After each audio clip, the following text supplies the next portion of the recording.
제가 여기까지 쭉 얘기했을 때 여러분들 이 외환 보유고에 왜 수출이 포함 안 된지 좀 이제 감이 잡힙니까? 수출은 누가 주역이에요? 기업이 하는 거잖아요. 수출을 해가지고 달러를 벌어들이게 되면은 그건 삼성전자, 현대자동차의 달러인 거예요. 그걸 정부가 쓸 수 있습니까? 못 쓰잖아요. 근데 우리가 외환 보유액은 뭐예요? 정부의 방어 능력인 거야. 정부 차원에서 그러니까는 자본이 갑작스럽게 다 이렇게 유출되고 막 빠져나갈 때, 예? 우리가 꼭 이 국가를 운영하는 데 속에서 꼭 지불해야 될 돈들, 예? 이거를 위해서 그러니까 우리가 확보해야 되는 돈이라고요.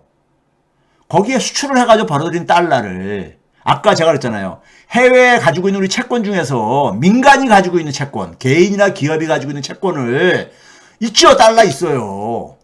근데 그 달러를 정부가 그러니까는 저걸 할 수 없잖아요. 동원령 내려가지고 다 이게 무슨 저기 공산주의 국가나 이런 모르겠지만은, 예? 해가지고 다 사용할 수 있겠지만 못 쓰잖아요. 민간이 가지고 있는 거는요. 마찬가지예요. 수출하게 되면 달러 벌어들이죠. 근데 그건 민간 기업들 돈이잖아요. 민간 기업들 달러입니다. 정부가 그러니까 방어하는 데 쓸 수가 있는 달러가 아니잖아요.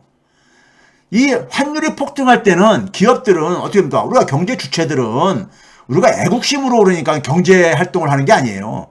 우리가 경제학에서 경제 활동하는 경제 주체들은 다 이기적인 동물로 우리가 이렇게 가정을 합니다. 자기한테 이익이 되도록 하는데 환율이 폭등하는데 왜 달러 갖다 팔겠습니까? 에? 안 팔지요. 더 갖고 있어야지 더 오를 때까지 갖고 있기를 가서 이익을 더 챙기고 싶어 하지요. 수출액이 왜 포함 안 되는지 아시겠습니까? 저한테 질문하신 분이요.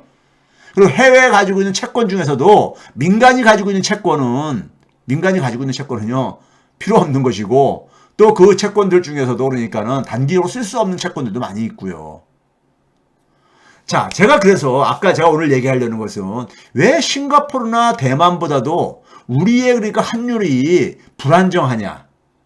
이게 이제 화폐 주권이 그만큼 취약하다는 걸 보여주는 거예요. 우리나라가요. 취약한 걸 보여주는 겁니다. 자, 환율 주권의 중요성이 그러니까 우리가 동아시아 외환위기 했을 때도 제가 과거에도 보여줬잖아요.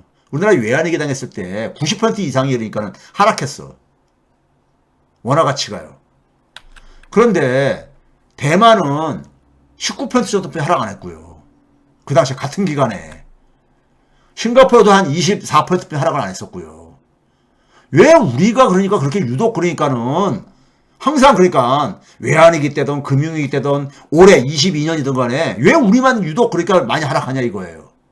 왜 하락한다 했었어요? 결국 우리가 방어 능력이 없다는 거고, 방어 능력은요 절대적인 외환 보유액이 아니에요. 아니 외국인들이 자금들이 그러니까 자금이라는 것은 그 나라 경제 규모에 비례해서 되게 외국인들이 그러니까 자금이 들어오고 나가기도 하고 투자하고 그러잖아요. 그러니까 GDP 대비 외환 보유고를 봐야 되는 거야. 우리나라 경제 규모가 싱가포르나 대만보다 굉장히 크잖아요. 그러니까 절대적인 외환 보유액도 참고는 되겠지만 그게 핵심적인 기준이 아니라 이거예요. 우리나라가 수출액이나 수입액이 싱가포르나 대만보다 훨씬 많잖아요. 예? 많잖아요. 우리나라가 그러니까는 대외적인 그러니까 우리가 금융 거래도 더 많지요. 그럼 당연히 그러니까 더 외환 보유액이 우리가 더 많아야 되는 거예요. 근데 그 기준이 뭐냐? 우리나라 경제 규모에 대비해 가지고 이게 영향을 받기 때문에 GDP 대비를 보게 되면 우리나라 한 25% 정도밖에 안 돼요. 25%. 근데 싱가포르는 어느 정도예요? 90% 안팎입니다. 최근에는 그러니까 100%가 넘어섰어요. 예? 싱가포르는요. 자, 대만은 어느 정도냐면요. 대만도 80% 안팎이에요. 외환보유액을 딱 눌렸잖아요. 외환위기 겪고 나서요. 예? 외환위기 겪고 나서요. 화폐 주권이 약한 게 아니라 화폐 주권 지금까지 설명을 뭘로 들었어요. 화폐 주권의 의미를. 예? 화폐 주권은 우리가 그러니까 주권이라는 것은 우리가 그러니까 확보하는 능력인 겁니다. 남이 주고 그러는 게 아니라요. 자, 우리나라가 그러면 외환 보유액을 축적할 수 없었느냐? 아니에요. 1998년 외환위기 다음엔 1998년도부터 우리나라는 경상수지 흑자 국가로 완전히 전환됩니다. 1998년도부터 우리나라는 작년까지 한 해도 빠지지 않고 경상수지를 흑자를 기록한 나라예요. 이 기간 동안에 우리나라가 벌어들인 경상수지 흑자 규모가 1조 달러가 넘습니다. 1조 달러가 넘어. 그런데 우리나라의 외환 보유액은 4천억 달러대. 외환 보유액을 축적을 안 한 거죠. 충분히. 할 수 있는데도 불구하고. 이거 과거에 제가 설명을 드렸어요. 화폐 주권 그 당시에. 그 방송을 들어보세요. 오늘 할 얘기가 이것도 말고도 많으니까요. 그래서 제가 당시에도 GDP 대비 최소 50% 이상은 늘려야 된다. 예? 이거를 주류 경제학자들은요, 이렇게 하면 비용이 많이 들어간다는데, 싱가포르 같은 경우는요, 이 외환보유고 중에, 예? 외환보유고 중에 일부분 띄어서 그냥 국부펀드로 이용을 해가지고, 돈을 많이 그걸 벌어들여요. 그래서 심지어 뭐냐면 정부 예산에, 정부 지출에 한 5분의 1 정도를 거기서 벌어들인 돈으로 그 사용을 하고 그래요. 국민들한테 그만큼 세금을 적게 걷어도 되는 거예요. 예? 그건 뭐 옛날에 했던 얘기니까는 옛날 방송을 한번 참고해 주세요. 궁금하신 분은. 그러니까 97년 외환위기하고 닮은 점 차이점을 얘기하면서 또 한번 제가 96회 때도 이 얘기를 했었어요.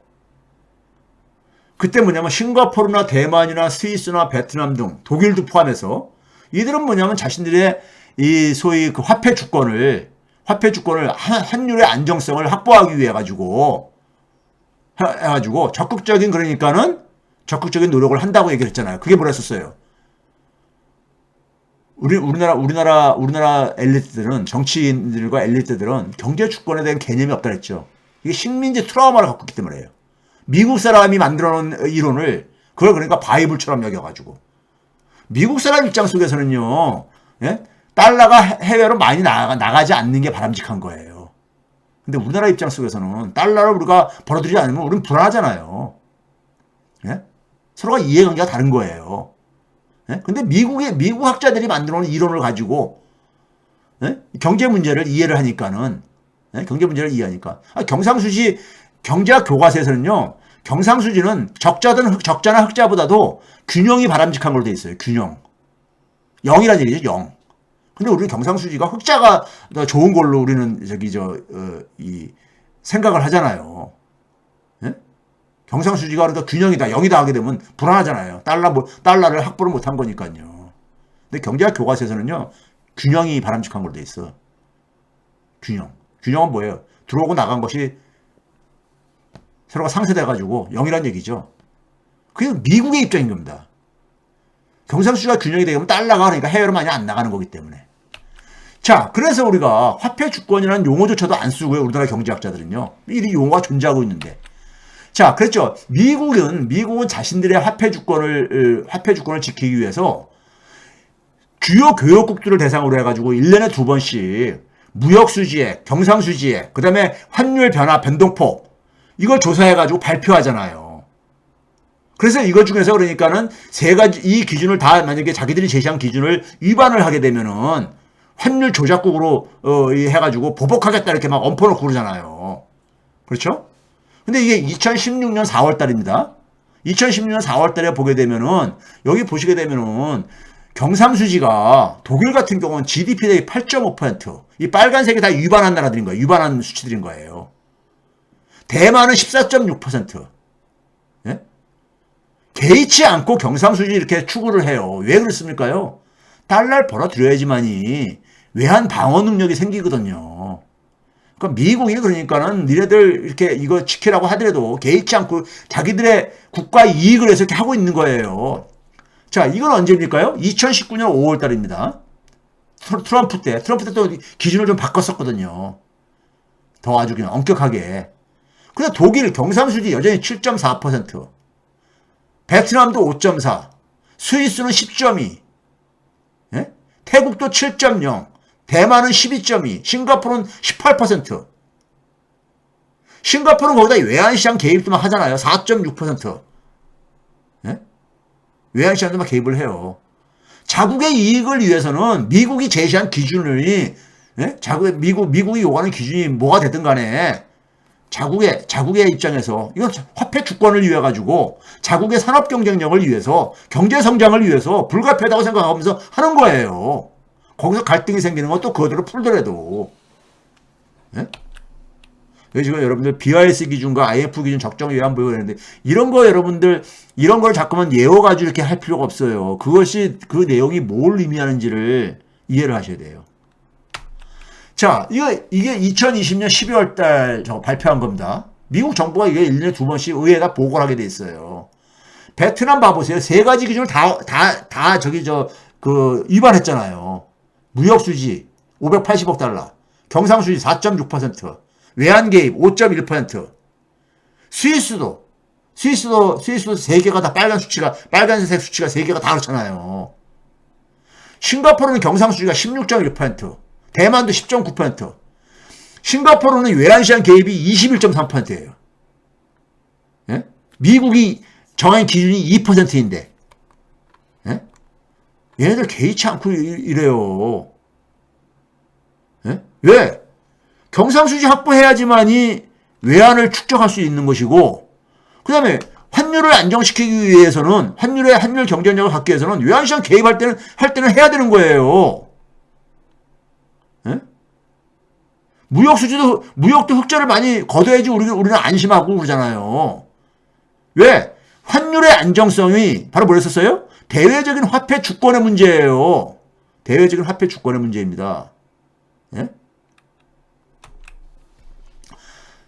이게 2020년 1월 달에 발표한 거. 싱가포르는 환율이 그러니까는, 예? 환율 개입을 자주 하잖아요. 여기서 9.0%나 개입했어. 그렇죠? 이건 2020년 12월 달 거고요. 그 다음에 2021년 4월, 그 다음에 4월 달에도 보시게 되면은, 이 외환 개입에 대해서 싱가포르, 스위스, 대만, 베트남 다 빨간색으로 쫙 되고 있잖아요. 예? 싱가포르는 28.3%나 2%를 초과하면은 그러니까는 환율 조작국이라고 하는데 28.3%나 개입을 했어. 이렇게 해가지고 환율 안정성을 유지하는 거예요. 예?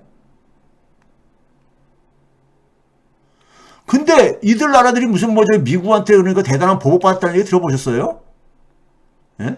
베트남이나 타이완이나 대만이나 싱가포르나 스위스보다 우리가 국력이 못한 나라입니까? 예, 우리는 그러니까 그냥 알아서 기고 절절절 매고, 예? 큰일 날 것처럼 그러냐고요. 우리 안에 이 트라우마가 상처가 많은 거야. 대국한테는 미리 알아서 기는 거야. 이건 주권의 문제예요. 화폐 주권의 문제예요. 화폐 가치가 안정이 안 되면은 경제 운용을 기본적으로 할 수가 없어요. 경제 운용을요. 미국도 그래서 이런 기준을 만들어 놓은 거예요. 자기의 이 통화 정책을 그러니까는 방해받는다고 해가지고 돈이 너무 해외로 나가게 되면 달러가 나가게 되면은 자, 이 봐보세요.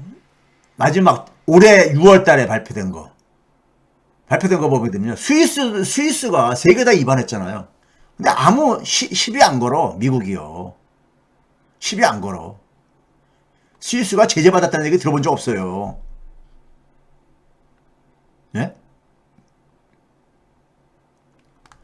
자, 이게 그러니까요, 우리가 나라다운 나라를 만들면서 얘기했던 게 뭡니까? 다른 나라가 함부로 할 수 없는 나라. 그건 바로 뭐예요? 자국의 주권을 지키는 거잖아요. 주권을. 그리고 개인들 간에도 서로가 상대방의 인간의 존엄성을 존중받아야 되는 거, 돼야지만 인정하고 서로가 그걸 대우를 받아야 되듯이 국가도 마찬가지잖아요. 우리가 무슨 어느 나라의 무슨 식민지입니까? 예? 많은 우리나라 사람들은요, 뭐냐면, 미국이 그러는데 우리가 어떻게 말을 안 들어요. 이런 얘기를 해. 알아서 기는 거죠, 알아서 기는 거. 그렇게 되게 되면요, 또 외환위기 당해요. 그러니까 이렇게 환율이 이렇게 그러니까 올해 제일 많이 그러니까 우리나라 폭등을 했잖아요. 원화 가치가 폭락했잖아요. 제일 많이, 세계에서 제일 많이. 윤석열 정부 이후에는 엔화 가치보다 더 많이 폭락했어, 우리나라 원화가요. 예? 이것도 이러다가 이게 진정이, 나중에 진정이 되면은 또 이거 잊어버릴 거야. 또 잊어버릴 거라고요. 그래가지고요, 대한민국 안 바뀝니다. 대한민국 안 바꿔요. 국민의 의식 수준에, 화폐 주권에 대한 의식이 없는데, 어떻게 바뀌겠어요? 어떻게 바뀌겠냐고요. 예?